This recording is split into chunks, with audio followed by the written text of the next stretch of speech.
Starting over. They want to rebuild their lives. They want somewhere to raise their daughter.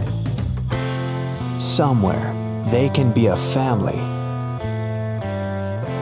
Somewhere they can call home. They're doing it for Emily. Life is full of challenges.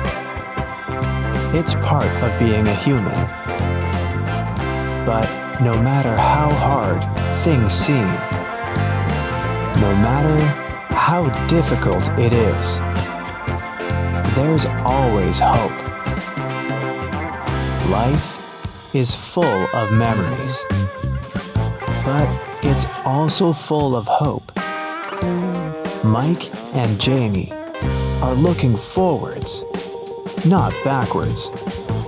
Sure, bad things happen, but you can shape your own future.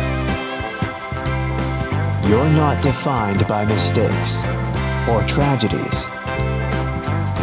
You are defined by your spirit, your hopes, and your dreams. We know Mike and Jamie will build a home for Emily. A home full of love and dreams. They never gave up. We believe in them. And we believe in you.